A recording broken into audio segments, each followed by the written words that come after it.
స్వరము, క్రీస్తు రాకడ స్వరము, క్రీస్తు రాకడ స్వరము, క్రీస్తు రాకడ కొరకై నిన్ను సిద్ధపరచు స్వరము, క్రీస్తేసు రాకడ కొరకై సిద్ధపరచే స్వరము. వినుమా, వినిపించుమా, కనుమా, సిద్ధపడుమా. క్రీస్తు రాకడ స్వరమును కార్యక్రమను వీక్షిస్తున్న ప్రియులకు ప్రభువైన యేసుక్రీస్తు నామంలో నా హృదయపూర్వక వందనాలు తెలియజేస్తా ఉన్నాను. ఈ సమయంలో దైవజనులు ఎం రత్నకుమార్ గారు దైవవర్తమానం అందిస్తారు. ముందుగా చిన్న ప్రార్థన చేసుకుందాం. పరిశుద్ధ ప్రేమ కలిగిన తండ్రి, దయగల యేసయ్య, నీ ఘనమైన శ్రేష్టమైన పాదాలు కొందనాలు స్తోత్రాలు చెల్లిస్తున్నాను ప్రభా. ఈ క్రీస్తు రాకడ స్వర కార్యక్రమాన్ని మీరే ఆశీర్వాదకరంగా జరిగించండి. మీ దాసులు మీరు బలపరిచి వాడుకోండి. అనేక ఆత్మరక్షణ కార్యక్రమం కొరకై ఈ పని జరిగినట్లుగా సహాయం చేయండి. నీ నామానికి మహిమ తెచ్చుకొని మని యేసు నామమున అడిగి వేడుకొని ప్రార్థిస్తున్నాం తండ్రి, ఆమేన్. రాకడ స్వరము, క్రీస్తు రాకడ స్వరము, క్రీస్తు రాకడ స్వరము, క్రీస్తు రాకడ స్వరము. మన ప్రభువును రక్షకుడైన యేసయ్య పరిశుద్ధమైన నామమున క్రీస్తు రాకడ స్వరం కార్యక్రమాన్ని వీక్షించుచున్న ప్రియ వీక్షకులైన మీ అందరికీ నా హృదయపూర్వక వందనాలండి. బాగున్నారా ప్రియులారా? మరొకసారి మనందరూ ఈ రీతి కలుసుకోవటం చాలా సంతోషకరంగా ఉంది. నా మట్టుకు నేను ప్రభువుని ఎంతో స్తుతిస్తూ మహిమపరుస్తూ ఘనపరుస్తూ ఉన్నాను. మీరు మీ కుటుంబాలు క్షేమంగా ఉండాలని, ఆయన రాకడ కొరకు సిద్ధపరచబడాలని నా ప్రార్థన, నా ఆకాంక్ష. ఆ ఉద్దేశంతోనే ఈ కార్యక్రమాలు మీ కొరకు నిర్వహించబడుతున్నాయి. మీరు కూడా ఎంతో ఆసక్తితో ఆశతో ఈ కార్యక్రమాల కొరకు ఎదురు చూస్తున్నారు, ప్రార్థన చేస్తున్నారు, అలాగే వీక్షించి దీవించబడుతున్నారని నేను విశ్వసిస్తూ ఉన్నాను. మంచిది ప్రియులారా, కొద్ది సమయం మనం దేవుని వాక్యాన్ని ధ్యానం చేసుకుందాం. మనము స్క్రీన్ మీద కనబడుతున్నట్లుగా సంపూర్ణత అనే అంశాన్ని గురించి ధ్యానం చేస్తూ ఉన్నాం. ఆధ్యాత్మిక జీవితంలోకి అడుగుపెట్టిన ప్రతి ఒక్కరూ కూడా సంపూర్ణత అనే అనుభవంలోకి నడిపించబడాలి. దేవుని సేవకుల ద్వారా మనము సంపూర్ణులముగా చేయబడి ప్రభు రాకడ కొరకే, ప్రభు రాజ్యం కొరకే సిద్ధపరచబడి ఆయన ఎదుట నిలబెట్టబడతాం. అపొస్తలుడైన పౌలు గారు కొలస్సీయులకు రాసిన పత్రిక 1వ అధ్యాయంలో ఈ మాటలు మనకు తెలియజేస్తున్నారు. కొలస్సీ పత్రిక 1వ అధ్యాయము 28వ వచనాన్ని చదువుకుందాం. ప్రతి మనిషిని క్రీస్తునందు సంపూర్ణునిగా చేసి ఆయన ఎదుట నిలువబెట్టవల్లని సమస్త విధములైన జ్ఞానముతో మేము ప్రతి మనుషునికి బుద్ధి చెప్పుచు, ప్రతి మనుషునికి బోధించుచు ఆయనను ప్రకటించుచున్నాము. దైవ సేవకుల యొక్క పని ఏంటంటే ప్రతి మనిషిని క్రీస్తునందు సంపూర్ణులుగా చేయుట. ఒక వ్యక్తిని రక్షణలోకి నడిపించాలి. ఆ తదుపరి ఆ వ్యక్తిని క్రీస్తునందు సంపూర్ణతలోకి తీసుకొని వెళ్ళాలి. సంపూర్ణత అనగా లోపం లేని క్రైస్తవ జీవితము అని మనం అర్థం చేసుకోవాలి. కాబట్టి దేవుని పిల్లలుగా ప్రతి ఒక్కరూ కూడా నేను సంపూర్ణతలోకి వెళ్ళాలి. ఏంటిదా సంపూర్ణత? అపొస్తలుడైన పౌలు గారు ఎఫెసీయులకు రాస్తూ 4వ అధ్యాయము 11, 12 వచనాల్లో తెలియజేస్తాడు. క్రీస్తుకు కలిగిన సంపూర్ణతకు సమానమైన సంపూర్ణత గలవారమగునట్లు అనే పదం వాడతాడు. ఎంత అద్భుతమైన మాట ప్రియులారా! మనము ఎటువంటి వారం కావాలంటే క్రీస్తు వంటి వారము కావాలి. ఇది మన పట్ల దేవుని సంకల్పం.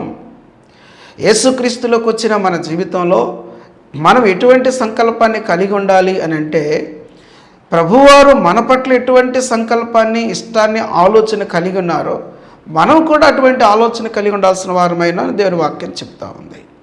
దానికి మాదిరి యేసు ప్రభువారే. కాబట్టి దేవుని బిడ్డలుగా మన వ్యక్తిగత ఆధ్యాత్మిక జీవితంలో మన గురి ఏమిటి అని అంటే, క్రీస్తుకు కలిగిన సంపూర్ణతకు సమానమైన సంపూర్ణత అనేది మన గురి.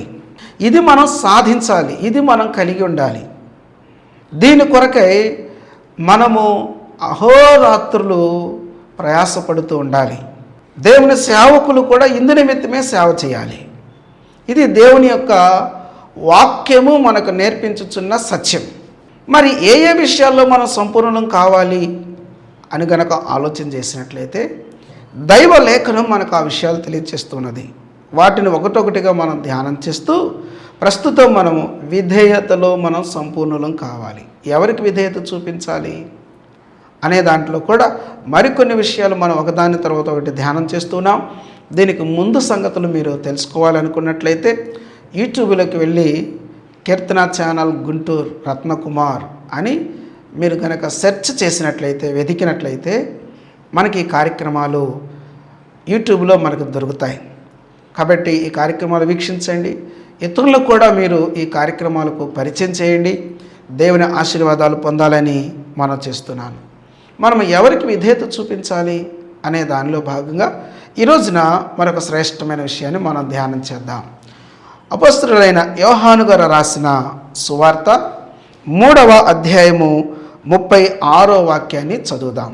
కుమారుని యందు విశ్వాసం ఉంచువాడే నిత్య జీవము గలవాడు. కుమారునికి విధేయుడు కానివాడు జీవము చూడడు గాని దేవుని ఉగ్రత వాని మీద నిలిచియుండును.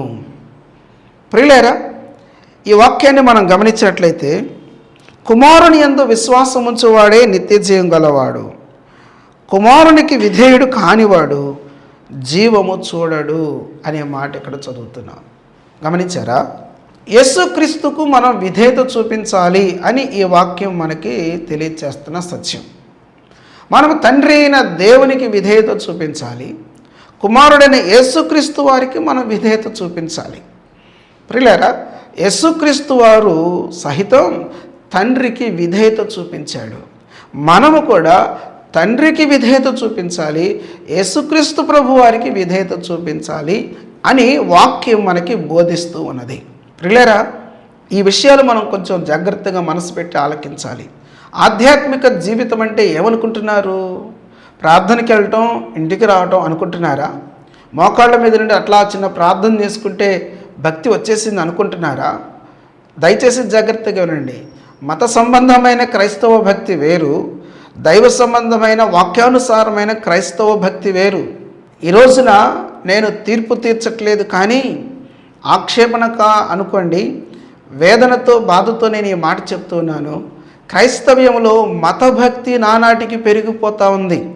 ఆ కాసేపు అనే భక్తి మతభక్తి.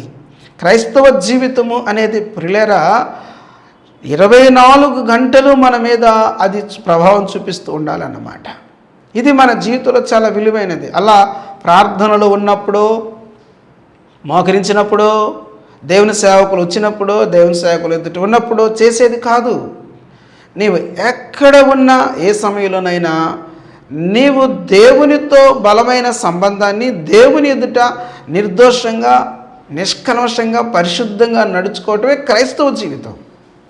దేవుని ఎదుట జీవించడం క్రైస్తవ జీవితం. అటువంటి శ్రేష్టమైన జీవిత అనుభవంలో నీ జీవితం ఖచ్చితంగా కొనసాగించబడాలి. ఆ వ్యక్తినే క్రైస్తవుడు, క్రైస్తవురాలు అంటారు. ఎంత సేవలో ఉన్నా కూడా, సేవకులకేం లైసెన్స్ లేదండి. సేవలో ఉన్న వారము కూడా దేవుని ఎదుట పరిశుద్ధంగా, నిష్కల్మషంగా, నిందారహితంగా జీవించాల్సిన బాధ్యత ఖచ్చితంగా ఉంటుంది. దీనికి మినహాయింపు లేదు. ప్రతి విషయంలో బోధించబడే వారికంటే బోధించే వారికి మరి ఎక్కువ బాధ్యత ఉన్నది విధేయత చూపుటలో. రైట్. ప్రియులారా, ఇక్కడ మనము గమనించినట్లయితే యేసుక్రీస్తు ప్రభు వారికి మనము విధేయత చూపించాలి. ఈ భాగంలో విశ్వాసము, విధేయత, ఈ 2 పదాలు ఇక్కడ మనం చూస్తున్నాం. అంటే గత పర్యాయం కూడా మనం చెప్పుకున్నాం, విశ్వాసానికి విధేయతకు అవినాభావ సంబంధం ఉంది. విశ్వసించుడు ద్వారా మనము విధేయతను కనబరుస్తాం. విశ్వాసం అనేది దేని ద్వారా తెలియచేయబడుతుందంటే విధేయత ద్వారా కనబడుతుంది. నువ్వు యేసుక్రీస్తునందు విశ్వాసం ఉంచానంటే కుదరదు. దానికి విధేయత బాహ్య నిరూపణ. బాహ్యంగా మనకు కనపడేది విధేయత. హృదయంలో విశ్వసిస్తాము, బాహ్యంగా మన జీవితంలో విధేయత కనబడుతుందన్నమాట. రైట్. ఒక వ్యక్తి విశ్వసించినట్టు గుర్తు ఏమిటి, విధేయత చూపుతున్నట్టు గుర్తు ఏమిటి అని అంటే దేవుని వాక్యాన్ని మనం చదువుకుందాం. ఇదే యోహాను సువార్త 1వ అధ్యాయము 12వ వచనాన్ని చదువుకుందాం. తన్ను ఎందరు అంగీకరించిరో వారికందరికీ, అనగా తన నామమునందు విశ్వాసముంచిన వారికి దేవుని పిల్లలగుటకు ఆయన అధికారము అనుగ్రహించెను. చాలు. ఈ భాగాన్ని మనం గమనించినట్లయితే ప్రియులారా, ఒక వ్యక్తి యేసుక్రీస్తుకు విధేయత చూపినట్లు గుర్తు ఏమిటి అని అంటే యేసుక్రీస్తునందు విశ్వాసం ఉంచుట. యేసుక్రీస్తునందు విశ్వాసం ఉంచినప్పుడు ఏమవుతుందంటే మనము దేవుని పిల్లలము అవుతాము. అనగా విశ్వసించుట ద్వారా ప్రియులారా మనము రక్షణ పొందిన అనుభవంలోకి వస్తున్నాం. కొంచెం ఈ వాక్యాన్ని నేను మీ ఎదుటికి కొంచెం వివరంగా తీసుకొస్తాను, శ్రద్ధగా మీరు ఆలకించండి. ప్రియమైన సోదరి సోదరులారా, నీవు యేసుక్రీస్తునందు విశ్వాసం ఉంచిన వ్యక్తివైతే రక్షణ పొందిన అనుభవంలోకి వస్తావు. చాలామంది యేసు ప్రభు అంటే మాకు అభిమానం అండి, యేసు ప్రభు అంటే మాకు ఇష్టమండి. ప్రియులారా, నేను మిమ్మల్ని కించపరచాలనే ఉద్దేశం నాకు ఏ కోసైనా లేదు, కానీ దానికంటే ఇంకొంచెం ఉన్నతమైన స్థితిలోకి తీసుకొని వెళ్ళాలనే ఆశతో ఈ మాట చెప్తున్నాను. ఏమంటే నీ అభిమానము, నీ ఇష్టము యేసు ప్రభువుకి అవసరం లేదు. యేసు ప్రభువుకు కావాల్సింది ఏంటిది అని అంటే నీ విధేయత. యేసు ప్రభు అంటే నాకు చాలా ఇష్టమండి, యేసు ప్రభు అంటే నాకు చాలా అభిమానం అండి. ప్రియులారా, ఆయన పార్టీ నాయకుడు కాదు. ఆయన మన చేత ఏదో కొలిపించుకోవాలని లేకపోతే పూజించబడాలని ఆతృత కలిగిన వాడు కాదు. అది కాదు ఆయన ఉద్దేశం. ఆయన ఉద్దేశం ఏమిటి అని అంటే మనము ఆయనతో సంబంధము కలిగిన వారిగా, మనము దేవుని పిల్లలుగా ఉండాలి అనేది ఆయన యొక్క సంకల్పం. ఎప్పుడు దేవుని పిల్లలం అవుతామనంటే విశ్వసించినప్పుడు. విశ్వసించినట్టు గుర్తు ఏంటంటే ఆయనకి విధేయత చూపిస్తాం. విధేయత అంటే ఏంటి? విధేయత అనగా ఆయన మాట వినుట, ఆయన చెప్పినట్లుగా చేయుట. ఇది మన జీవితంలో కనపడాలి. ప్రియులారా, యేసు ప్రభు వారికి కావాల్సింది ఏంటంటే తనను విశ్వసించేవారు. తనను విశ్వసించే వారి కొరకు దేవుడు చూస్తున్నాడు. అభిమానుల కొరకు దేవుడు చూడట్లేదండి, ఇష్టపడే వారి కొరకు దేవుడు చూడట్లేదండి. యేసుప్రభు వారి గురించి 4 మంచి మాటలు చెప్పే వాళ్ళ కొరకు యేసుప్రభు చూడట్లేదండి. యేసుప్రభుకి ఇట్లాంటి అవసరం లేదు. యేసుప్రభుకి కావాల్సింది ఏంటిది అని అంటే నువ్వు కావాలి. యేసుప్రభు నిన్ను కోరుతున్నాడు. యేసుప్రభుకి నీ విధేయత కావాలి, నువ్వు రక్షించబడటం కావాలి. అనగా అపవాది చేతుల నుంచి విడిపించబడిన జీవితాన్ని యేసుప్రభు నీ దగ్గర నుంచి కోరుతున్నాడు. పాపపు చేతుల నుంచి విడిపించబడిన స్థితిని, పాపపు బంధకాల నుంచి విడిపించబడిన స్థితిని, లోకము యొక్క మోసయుక్తమైన జీవితంలో నుంచి విడిపించబడి నిజమైన జీవితంలోకి నీవు రావాలి అనేది నీ పట్ల యేసుక్రీస్తు ప్రభు వారు కలిగి ఉన్న అనాదికాల సంకల్పం. ఆదాము ఏమి మనకు దక్కకుండా పోగొట్టాడు, ఏ స్థితిలో నుంచి పడిపోయి మనల్ని ఈ ఘోరమైన స్థితిలోకి తీసుకొచ్చాడో, ఈ స్థితి నుంచి మనల్ని విడిపించి పోగొట్టుకున్న స్థితిలోకి మనల్ని తీసుకొని రావాలనేది దేవుని యొక్క సంకల్పం, యేసుక్రీస్తు ప్రభు వారి యొక్క శిలువ కార్యం. నా మాట అర్థమవుతుందండి? ఆదాము ఏం పోగొట్టాడంటే దేవుని కుమారులము అని పిలువబడే ఆధిక్యతను పోగొట్టాడు. మనం దేవుని పిల్లలం, దేవుని స్వరూపంలో సృజించబడిన వారం, దేవుని పోలికలో సృజించబడిన వారం. ఆ ఉన్నతమైన స్థితిని మన దగ్గర నుంచి దూరం చేసేసాడు ఆదాము అవ్వలు. దేవునికి అవిధేయత చూపించి పోగొట్టుకుని దానిని మళ్ళీ తిరిగి మనం ఎలా పొందుకుంటాము ఆ ఉన్నతమైన స్థితిని అని అంటే ఆ పొందుకోవడం కొరకే యేసుక్రీస్తు ప్రభువారు ఈ లోకానికి వచ్చాడు. యేసు ప్రభువారు ఈ లోకానికి వచ్చి మనము దేన్ని పోగొట్టుకున్నామో దాన్ని మనకి ఇవ్వటం కొరకు ఏమండి దానికి ముందు చేసిన పాపానికి రావాల్సిన శిక్ష తాను భరించి మనకు మార్గాన్ని సిద్ధం చేశాడు. ప్రియమైన సోదరి సోదరులారా, ఈనాడు యేసు ప్రభు వారు శిలువలో భరించిన శిక్షను లోకము దానిని చాలా అపహాస్యంగా మాట్లాడుకుంటుంది.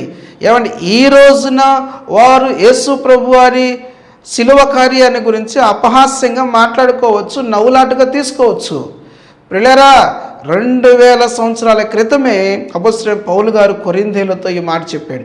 సిలువను గూర్చిన వార్త నశించుచున్న వారికి వెర్రితనము, రక్షించబడుతున్న వారికి దేవుని శక్తి అని చెప్పాడు. ఎంత అద్భుతమైన మాట. కాబట్టి ఇక్కడ మనం జ్ఞాపకం చేసుకోవాల్సిన విషయం ఏమిటి అని అంటే, సోదరి సోదరులారా, యేసుక్రీస్తు ప్రభువారు ఈ లోకంలోకి ఎందుకు వచ్చాడు అని అంటే, పోగొట్టుకున్న దానిని తిరిగి ఇవ్వటం కొరకు ఈ లోకానికి వచ్చాడు. పోగొట్టుకున్న స్థానానికి తిరిగి మనం తీసుకుని వెళ్ళటానికి. ఏంటి పోగొట్టుకున్న స్థానము? దేవుని పిల్లలము. ఆ స్థితిని పోగొట్టుకున్నాం. తిరిగి ఆ స్థితిని మనకి ఇవ్వటం కొరకు ఆయన మన నిమిత్తమే ఈ లోకానికి రావాల్సి వచ్చింది. దానికి అడ్డుగా ఉన్న పాపాన్ని తీసి ఎత్తిపారేసేసేసి మార్గం సుగమం చేశాడు.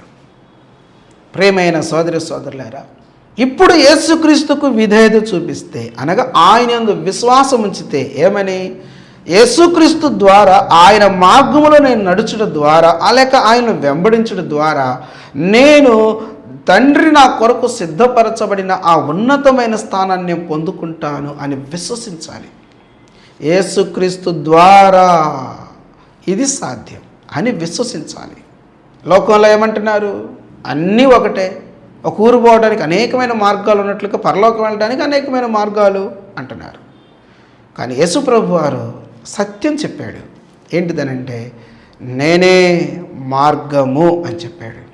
నేను కూడా మార్గం అనలేదు, నేను మార్గము అనలేదు, నేనే మార్గం అన్నాడు. అంటే వేరొక మార్గము లేదు, వేరొక మార్గము గుండా పరలోకం వెళ్ళలేము అని వాక్యం చెబుతుంది స్పష్టంగా, తేటగా. కాబట్టి ప్రియమైన సోదరి సోదరులారా, యేసుక్రీస్తు ప్రభువారు ఎందుకు ఈ లోకానికి వచ్చాడు అని అంటే, మనల్ని పరలోక సంబంధమైన వ్యక్తులుగా చేయటం కొరకు ఈ లోకానికి వచ్చాడు. పరలోక పౌరులుగా చేయటానికి ఈ లోకానికి వచ్చాడు.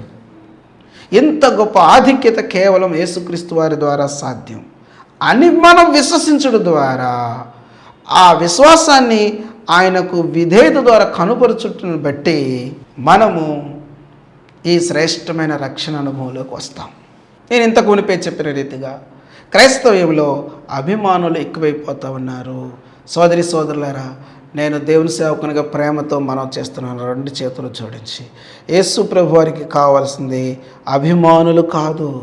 యేసు ప్రభు వారికి కావలసింది ఆయన గురించి 4 తీయని మాటలు చెప్పేవారు కాదు. యేసు ప్రభు వారి గురించి 4 గొప్ప మాటలు చెప్పేవారు కూడా కాదు. ఆయన కావాల్సింది గొప్ప మాటలు నేను వ్యతిరేకించట్లేదు, నేను గొప్ప మాటలు చెప్తున్నాను కాబట్టి అనే దాన్ని నేను వ్యతిరేకిస్తున్నాను. నీ దగ్గర నుంచి దేవుడు ఏం ఆశిస్తున్నాడు? నువ్వు లోకంలో ప్రజలు ఎదుట గొప్ప వ్యక్తివి అయి ఉండొచ్చండి. గొప్ప వ్యక్తి యేసు ప్రభు వారి గురించి 4 గొప్ప మాటలు చెబితే అది మంచిగా ఉంటుందండి, చాలా సంతోషం. కానీ ఆ వ్యక్తికి ప్రయోజనకరమైనది కాదు అది. ఆ వ్యక్తికి ప్రయోజనకరమైంది అంటే, నీకు ఎంత గొప్పతనాలున్నా, ఎంత ఉన్నతమైన స్థితి ఉన్నా, నీవు ఆయనకు విధేయత చూపటమే, లోబడిపోవటమే నీకు ఘనత. అది నీ దగ్గర నుంచి ప్రభు కోరుతున్నాడు. అనగా రక్షణ పొందిన అనుభవము, పాపక్షమాపణ పొందిన అనుభవము. ఇది నీ జీవితంలో రావాలి. పండక్కి నేను కానుకేసుకుంటానండి, దేవునికి ఏం తక్కువ అండి? మాస్టర్ గారు మా ఇంటికి వస్తే మేము ఎంత చూసుకుంటామనండి, చాలా సంతోషం, మంచిది.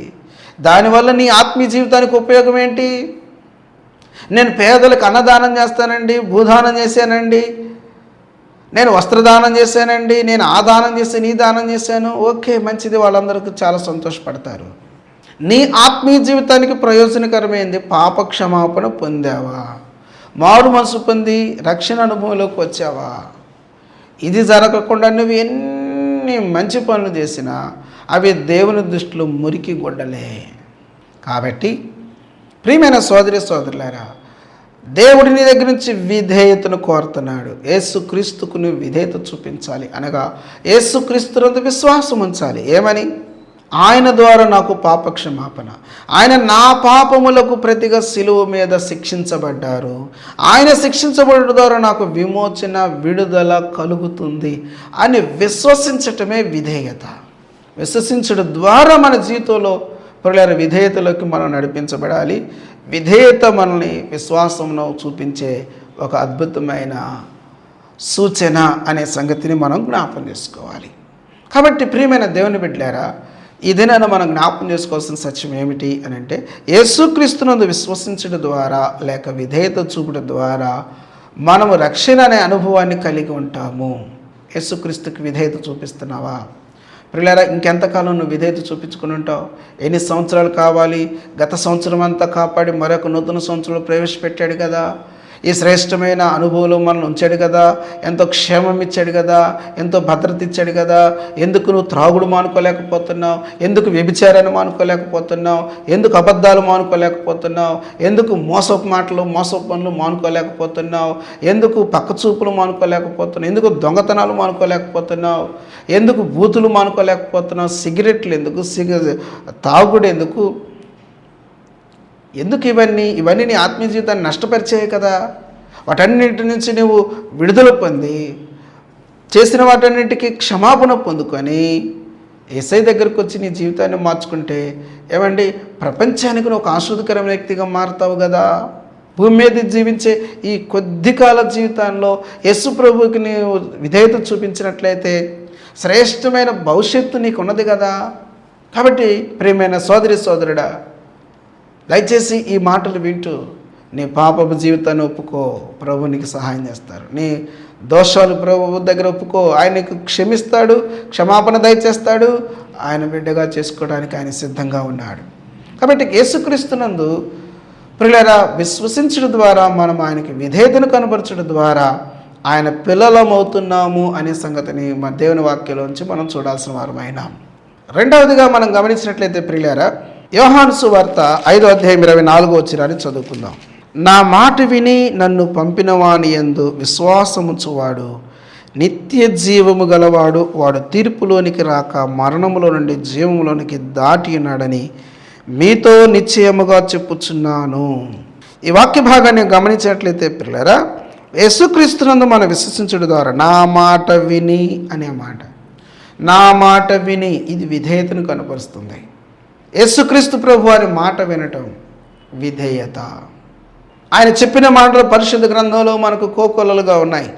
ఆ మాటలు మనం తీసుకోవాలి, ఆ మాటలకు మనం విధేయత చూపించాలి. మాట వినుట విధేయత, విశ్వసించుట అనేది విధేయత ద్వారా మనము చూడగలుగుతాం. అలాగే మాట వినుట విధేయత. యేసుప్రభు వారు ఇక్కడ మాట అంటున్నాడు, నా మాట విని నన్ను పంపిన వాని యందు విశ్వాసముంచువాడు నిత్య జీవము గలవాడు. నిత్య జీవము కలిగిన ఆ శ్రేష్టమైన అనుభవం మనకు ఎలా వస్తుంది? నిత్య జీవము, పరలోకము, నిత్యము జీవించే స్థలం అదండి. ఇది నిత్యము జీవించే స్థలం. పిల్లరా, జాగ్రత్తగా వినండి. ఎక్కడో ఒక మంచి గృహము, శ్రేష్టమైన గృహం మన కొరకు నిర్మించబడింది. ఇక మనం అక్కడ ఉండబోతున్నాం అనే ఒక నిశ్చయితలోకి మనం వచ్చినప్పుడు ఆ సమయం వరకు మనం నివసించుచున్న ఆ పాత గృహాన్ని ఏమండి విడిచిపెట్టడానికి ఇష్టపడతామా? ఇష్టపడమా? ఖచ్చితంగా ఇష్టపడతాం కదా. మనం ఒక మంచి గృహాన్ని నిర్మించుకుంటున్నామండి, పాత ఇంటిని మనము అట్లాగే అట్టి పెట్టుకోవాలనుకుంటామా? అనుకోం కదా. ప్రియులారా, నిత్య జీవము, ఇక్కడ మనం జీవించేదానికంటే నిత్య జీవములో ప్రవేశించుట ఎంత అద్భుతమైనదని అంటే ఆ మాటలోనే కనబడుతుంది. నిత్య జీవము అనగా నిత్యము జీవించే జీవితము కలిగిన స్థలం. ఏమండి, 3 నాళ్ళ ముచ్చట కోసం ఎన్ని తిప్పలు పడుతున్నామండి. ఒక మంచి ఇల్లు నిర్మించుకొని ప్రస్తుతం ఉంటున్న సరైన వసతులు లేని ఆ ఇంటిని పిల్లల వదిలిపెడుతున్నప్పుడు బాధ ఏదు. ఎప్పుడు నేను ఆ ఇంటికి వెళ్తానా, నేను ఎప్పుడు ఆ ఇంట్లో ఉంటానా, ఎప్పుడు ఈ సదుపాయాలు అనుభవిస్తానా అని ఆతృతతో ఎదురు చూస్తాం. గృహప్రవేశ కార్యక్రమాన్ని కలిగి ఉండి అనేక మందిని పిలిపించుకొని ఎంతో ఆర్భాటం చేస్తాం, ఎంతో ఆనందం మనం కలిగి ఉంటాం. ప్రియమైన సోదరి సోదరుల, ఒక పూరింట్లో నుంచి ఒక మంచి అపార్ట్మెంట్లోకో, ఒక మంచి గృహంలోకో వెళ్తున్న ఆనందం ఎలాంటిదో అంతకంటే కోటాను కోట్ల రెట్ల ఆనందము ఈ లోకంలో నుంచి పరలోకంలోకి వెళ్ళటం. ఈ రోజున ప్రియులారా, చాలామంది పరలోకము అనగానే ఎవడు చూసి వచ్చాడు అని తేలిగ్గా తీసి పక్కన పెట్టేస్తున్నారు. ప్రియులారా, పరలోకము అది మనము ప్రభువుతో ఉండబోతున్న స్థలం. అది నిత్య జీవము అనే మరొక పేరు కలిగినది. అది నిత్యము జీవిస్తూ ఆయన ఎదుట మనం జీవిస్తాం. పరలోకంలో గృహాలు ఉన్నాయి, ఒక్కొక్కరికి ఒక్కొక్క గృహం. ఎంత శ్రేష్టమైన గృహమో ప్రియులారా. ఆ శ్రేష్టమైన అనుభవాన్ని మనం పొందుకోవాలి అని అంటే యేసయ్య మాట వినాలి, యేసయ్య చెప్పిన మాటల ప్రకారం చేయాలి. ఈ రోజున చాలామంది ప్రార్థనలో ప్రభువా ప్రభువా ప్రభువా అంటున్నారు, కానీ యేసు ప్రభు అంటారు, నేను చెబుతున్న మాటల ప్రకారం, నా మాట ప్రకారం మీరు నడుచుకొనకుండా, నేను చెప్పినట్లుగా మీరు చేయకుండా నన్ను ఎందుకు మీరు ప్రభువా ప్రభు అని పిలుస్తున్నారు? అసలు నాకెందుకు మీరు ప్రార్థన చేస్తున్నారు? ప్రార్థనలు బాగానే చేస్తున్నారు, కానీ ప్రార్థన అయిపోయిన తర్వాత మీ ఇష్టం చొప్పున నడుచుకుంటున్నారు కదా, అలాంటప్పుడు నాకెందుకు మీరు ప్రార్థన చేస్తున్నారు అని చెప్పి యేసు ప్రభు వారే ఆ మాట అడుగుతున్నారు. చూద్దాం ఒకసారి. లూకా సువార్త 6వ అధ్యాయము 46 నుంచి నా వాక్యాన్ని చదువుకుందాం. నేను చెప్పు మాటల ప్రకారం మీరు చేయక ప్రభువా ప్రభువా అని నన్ను పిలుచుట ఎందుకు? ఎంత చక్కని మాట. నేను చెప్పు మాటల ప్రకారం మీరు చేయకుండా ఎందుకు ప్రభువా ప్రభువా అని పిలుస్తున్నారు? ప్రియులారా, దేవుని పిల్లలుగా మనము ఆయన యందు విశ్వాసం ఉంచిన వారిగా ఆయనకు విధేయత చూపటం అంటే అర్థం ఏంటంటే ఆయన మాట వినుట. ఆ పిల్లలు మంచి విధేయత గలవారండి. అవునండి, మీకెట తెలుసండి, వాళ్ళ అమ్మ కానీ వాళ్ళ నాన్న కానీ ఒక మాట చెప్పారంటే జవ దాటరండి. ఎంత విధేయతలో ఉన్నవారో అని కొంతమంది గురించి మనం సాక్ష్యం ఇస్తాం కదండి. యేసు క్రీస్తుకు కూడా మనం విధేయత చూపించడం ద్వారా, అనగా ఆయన మాట వినడం ద్వారా ఆయనకు మనం విధేయత చూపిస్తున్నాము గనుక మనకు నిత్య జీవం ఆయన ఇస్తానంటున్నాడు. మొదటిగా ఆయన మనం పిల్లలుగా చేసుకుంటానంటున్నాడు, నిత్య జీవం ఇస్తున్నాడు. పిల్లరా, అందుకొరకు ఆయన మనలను రక్షించుకున్నాడు. అందుకొరకు మన యందు ఆయన ఎదురు చూస్తూ, మన కొరకు ఆయన ఎదురు చూస్తూ ఉన్నారు. మనము కూడా దాని కొరకు ఎదురు చూస్తుండాలి విశ్వాసం ద్వారా. రైట్. కాబట్టి ప్రియులారా, వినండి జాగ్రత్తగా. విధేయత చూపుడు ద్వారా రక్షణ, విధేయత చూపుడు ద్వారా నిత్య జీవం మనకు అనుగ్రహించబడతాయి. నిత్య జీవం ఎలా అనుగ్రహించబడుతుందనంటే ఆయన మాట వినడం ద్వారా. మారు మనసు పొందుతున్నారు అంటున్నారు, బాప్తిసం తీసుకున్నాము అంటున్నారు. ఎన్ని సంవత్సరాలు అంటే చాలా సంవత్సరాలు అయింది అంటున్నారు.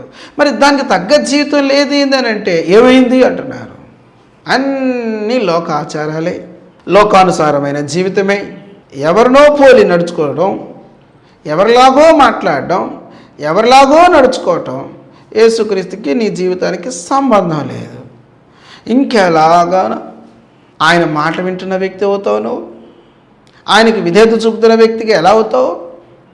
ఆయన చెప్తున్నాడా నీవు లోకంతో కలిసిపో తల్లి, కలిసిపో సహోదరుడా, లోకస్తుల మాదిరిగా నడుచుకో అని చెప్తున్నాడా? పర్వాలేదులే, కొంచెం బంగారం ఉంటే చాలే అని చెప్తున్నాడా? పర్లేదులే, అప్పుడప్పుడు కొంచెం లోకాచారాలు పాటించండి, నెలలు పాటించండి, రోజులు పాటించండి, కార్యక్రమాలు వాక్యానుసారం కాకపోయినా పర్లేదులే చేయండి అని చెప్తున్నాడా? ఈ రోజున క్రైస్తవ జీవితంలో క్రైస్తవత్వం కనబడుతుందా? పిల్లరా, ఎంతమంది క్రైస్తవులు మన దేశంలో ఉన్నారు అనే లెక్క కంటే ఉన్న క్రైస్తవుల్లో ఎంత నాణ్యత ఉన్నది అనేది కదా ముఖ్యమైనది. నాణ్యత లేకుండా దేశమంతా క్రైస్తవ దేశమైతే ఉపయోగం ఏముంది? ఉన్న క్రైస్తవుల్లో నాణ్యత ఎంత ఉంది, ఇది కదా ముఖ్యమైనది. కాబట్టి ఈ విషయాలు మనం జాగ్రత్తగా ఆలోచన చేసుకొని సంపూర్ణతలోకి వెళ్ళాలి, క్రీస్తుకు విధేయత చూపించాలి. దేవుడు ఈ మాటలు మన వెనుకల్లో దీవించును గాక. ఆమేన్. పరిశుద్ధుడా, నీకే వందనాలు, స్తోత్రాలు. విత్తబడిన వాక్యాన్ని నీరుగట్టి ఫలింపచేసి మీరే మహిమ ఘనత ప్రభావాలు పొందమని యేసయ్య నామమున అడిగి వేడుకుంటున్నాం తండ్రి. ఆమేన్. Praise lord.